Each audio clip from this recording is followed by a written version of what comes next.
ये आकाशवाणी रायपुर है। प्रादेशिक समाचार बुलेटिन के साथ मैं सुषमा श्रीवास।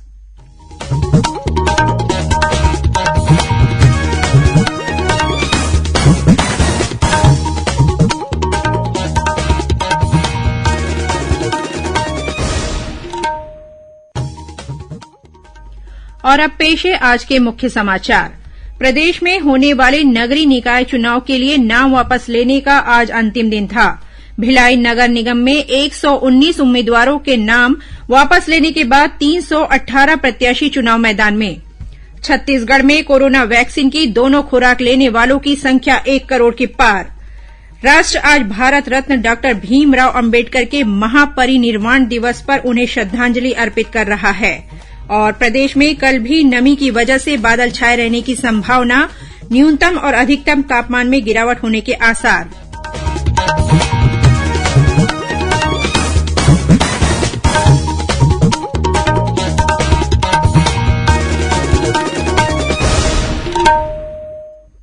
अब समाचार विस्तार से। प्रदेश के 4 नगर निगमों सहित 15 निकायों में आम चुनाव और 17 वार्डों में होने वाले उपचुनाव के लिए आज नाम वापस लेने का अंतिम दिन था। इन निकायों में 20 दिसंबर को सुबह 8 से शाम बजे तक वोट डाले जाएंगे। मतगणना 23 दिसंबर को होगी और इसी दिन चुनाव परिणामों की घोषणा की जाएगी। नाम वापसी के अंतिम दिन आज भिलाई नगर निगम में 119 उम्मीदवारों ने अपने नाम वापस लिए हैं। इसके बाद अब यहां 318 प्रत्याशी चुनाव मैदान में हैं। वहीं दुर्ग के 3 नगर निगम और 1 नगर पालिका से 194 उम्मीदवारों के नाम वापस लेने के बाद यहां 721 उम्मीदवार चुनाव लड़ेंगे। नाम वापसी के अंतिम दिन आज प्रदेश के विभिन्न जिलों से भी कई प्रत्याशियों ने अपने नाम वापस लिए हैं। अभी तक चुनावी मैदान में बचे उम्मीदवारों के अंतिम आंकड़े प्राप्त नहीं हो पाए हैं। राज्य सरकार ने प्रदेश में 14,580 पदों पर भर्ती के लिए व्यापम से प्राप्त परीक्षाफल सूची की वैधता में फिर से 6 माह की वृद्धि कर दी है। इस संबंध में स्कूल शिक्षा विभाग ने आदेश जारी कर दिया है। गौरतलब है कि राज्य शासन द्वारा इसके पहले भी 1 सितंबर 2020 को परीक्षाफल सूची की वैधता में 1 वर्ष की वृद्धि की गई थी। रायगढ़ में एनटीपीसी लाराताप विद्युत परियोजना के लिए भूमि अधिग्रहण से प्रभावित 9 गांवों के 49 भू विस्थापित लोगों को आज उनकी पात्रता के अनुसार स्थायी नियुक्ति पत्र प्रदान किए गए। वीडियो कॉन्फ्रेंसिंग के माध्यम से मुख्यमंत्री भूपेश बघेल भी इस कार्यक्रम में शामिल हुए। उन्होंने नौकरी प्राप्त करने वाले सभी लोगों को बधाई और शुभकामनाएं दी। अब तक कुल 55 भू विस्थापितों को पात्रतानुसार नौकरी दी जा चुकी है। छत्तीसगढ़ में कोरोना वैक्सीन की दोनों खुराक लेने वालों की संख्या 1 करोड़ को पार कर गई है। कोरोना से बचाव के लिए प्रदेश में अब तक 1 करोड़ 22 हजार से अधिक लोगों को टीके की दोनों खुराक दी जा चुकी है। यह संख्या प्रदेश में टीकाकरण के लिए पात्र आबादी 1 करोड़ 96 लाख 51 हजार का 51% है। टीकाकरण की रफ्तार बढ़ाने के लिए धान खरीदी केंद्रों में भी लोगों को टीके लगाए जा रहे हैं। कोरोना से बचाव के लिए टीके की पहली और दूसरी दोनों खुराकों को मिलाकर प्रदेश में अब तक 2 करोड़ 79 लाख से अधिक टीके लगाए जा चुके हैं। इस बीच प्रदेश में कल कोरोना संक्रमण के 25 नए मामले सामने आए। वर्तमान में 330 मरीजों का इलाज प्रदेश के विभिन्न अस्पतालों या होम आइसोलेशन में चल रहा है। राज्य में इस समय सबसे ज्यादा 58 मरीज रायपुर जिले में हैं।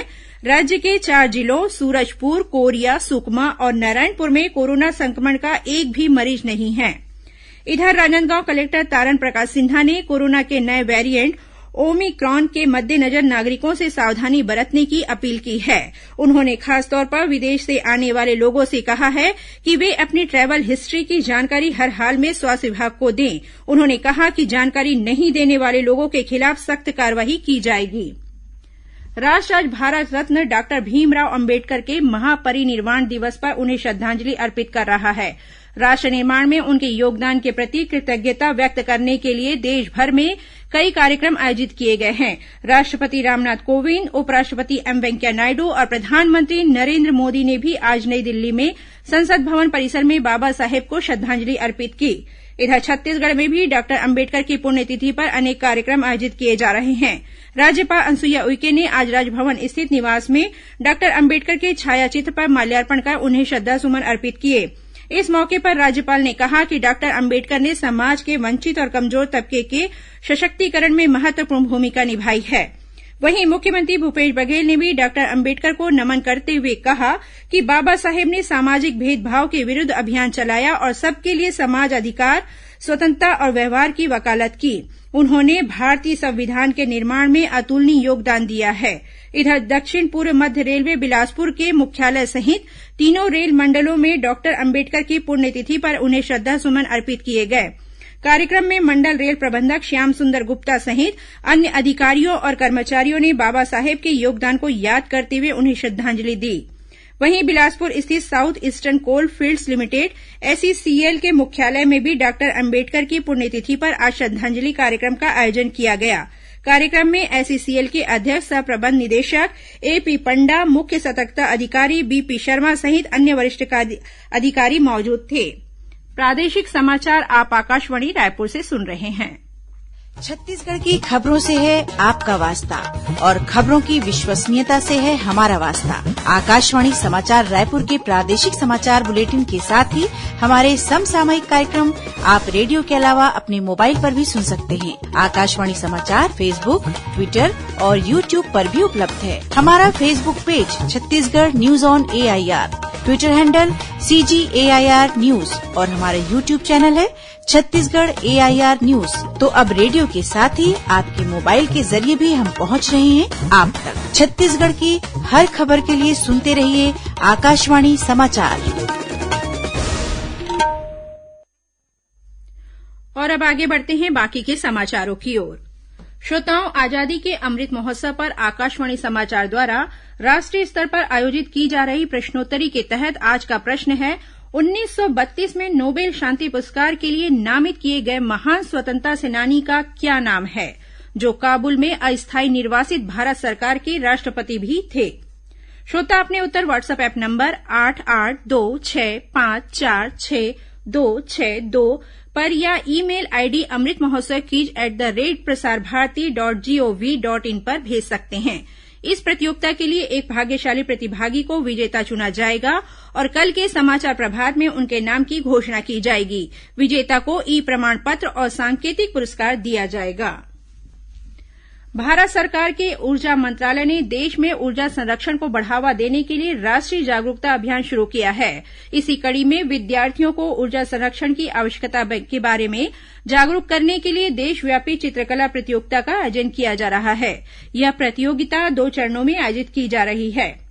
छत्तीसगढ़ में power grid corporation of India limited को इस चित्रकला प्रतियोगिता के आयोजन की जिम्मेदारी सौंपी गई है। इसके लिए 16 स्कूलों का चयन किया गया है। इनमें रायपुर, दुर्ग और रायगढ़ जिले के 5-5 और बिलासपुर का 1 स्कूल शामिल है। यह चित्रकला प्रतियोगिता 1 दिसंबर से शुरू हो गई है। कल 7 दिसंबर को रायगढ़ के घरघोड़ा स्थित शासकीय कन्या उच्चतर माध्यमिक महाविद्यालय और 8 दिसंबर को रायपुर जिले के विभिन्न स्कूलों में चित्रकला प्रतियोगिता का आयोजन किया जाएगा। कल सशस्त्र सेना झंडा दिवस है। इस अवसर पर राज्यपाल अनुसुईया उइके ने शहीदों को श्रद्धांजलि अर्पित करते हुए कहा कि यह दिवस कर्तव्यों का निर्वहन करते हुए वीर गति को प्राप्त करने वाले जवानों की कुर्बानियों को याद करने और उनके प्रति सम्मान तथा श्रद्धा प्रकट करने का अवसर देता है। इस मौके पर राज्यपाल ने आम जनता से सशस्त्र झंडा निधि में अधिक से अधिक राशि सहयोग करने की अपील की। वहीं मुख्यमंत्री भूपेश बघेल ने सैनिकों के त्याग, समर्पण और बलिदान को नमन करते हुए कहा कि सशस्त्र सेना झंडा दिवस हमारे देश के महान सेनानियों और उनके परिजनों के प्रति अपनी जिम्मेदारियों को महसूस करने और उसमें अपना योगदान जोड़ने की पावन भावना का प्रतीक है। अंबिकापुर शहर में करीब 94 करोड़ रुपए के सड़क घोटाला का मामला सामने आया है। इस मामले में मुख्य न्यायाधीश दंडाधिकारी ने छत्तीसगढ़ सड़क विकास निगम के MD अनिल राय सहित 7 अधिकारियों और 4 ठेकेदारों के खिलाफ FIR दर्ज करने के निर्देश दिए हैं। कोर्ट ने इन आरोपियों को अंतिम प्रतिवेदन 7 जनवरी तक प्रस्तुत करने को कहा है। गौरतलब है कि अंबिकापुर के रिंग रोड के लिए छत्तीसगढ़ सड़क विकास निगम द्वारा 10 किलोमीटर के सड़क निर्माण के लिए 70 करोड़ रुपए का टेंडर निकाला गया था, लेकिन विभाग द्वारा ठेकेदारों को करीब 94 करोड़ रुपए का भुगतान किया गया है। मुख्यमंत्री भूपेश बघेल ने आज रायपुर में आयोजित किसान सम्मेलन और सम्मान समारोह में राज्य के प्रगतिशील किसानों और कृषि उत्पाद तथा व्यवसाय से जुड़े स्व सहायता समूहों और संस्थाओं को उनके उत्कृष्ट उपलब्धि के लिए प्रशस्ति पत्र और चेक भेंट किए। इस मौके पर उन्होंने कहा कि छत्तीसगढ़ के किसानों, ग्रामीणों, आदिवासियों, महिलाओं सहित सभी वर्गों को खुशहाल और स्वावलंबी बनाना राज्य सरकार की प्राथमिकता है। राजधानी रायपुर में 12 से 14 जनवरी तक राज्य स्तरीय युवा महोत्सव का आयोजन किया जाएगा। 3 दिवसीय इस महोत्सव में 39 विभिन्न सांस्कृतिक विधाओं, खेल विधाओं, लोक कलाओं और लोक साहित्य संगोष्ठी जैसे आयोजनों को शामिल किया जाएगा। और अब पेश है मौसम का हाल। उत्तर पूर्व से आ रही हवाओं के कारण अगले 24 घंटों के दौरान प्रदेश का मौसम शुष्क रहेगा। चक्रवाती तूफान जवाद के मामूली असर से आज राजधानी रायपुर सहित प्रदेश के अधिकांश जिलों में नमी आने के कारण बादल छाए रहे। मौसम विभाग के अनुसार एक निम्न दाब का क्षेत्र उत्तर पश्चिम बंगाल की खाड़ी और उससे लगे बांग्लादेश में स्थित है। इसके असर से कल प्रदेश में बादल छाए रहने की संभावना है। साथ ही न्यूनतम और अधिकतम तापमान में भी गिरावट होने के भी आसार हैं। इस बीच चक्रवाती तूफान जवाद के मद्देनजर दक्षिण पूर्व मध्य रेलवे से होकर गुजरने वाली कुछ गाड़ियों का परिचालन प्रभावित रहेगा। रेलवे ने आंध्रप्रदेश और ओडिशा मार्ग की अनेक गाड़ियों का परिचालन रद्द कर दिया है। इनमें छत्तीसगढ़ से होकर जाने वाली अहमदाबाद पुरी एक्सप्रेस और दुर्ग पुरी एक्सप्रेस शामिल है। अब कुछ खबरें संक्षिप्त में। राज्यपाल अनुसुईया उइके कल बालोद जिले के बगमार गांव में आयोजित क्रांतिवीर कंगला मांझी स्मृति दिवस और सम्मान समारोह में शामिल हुई।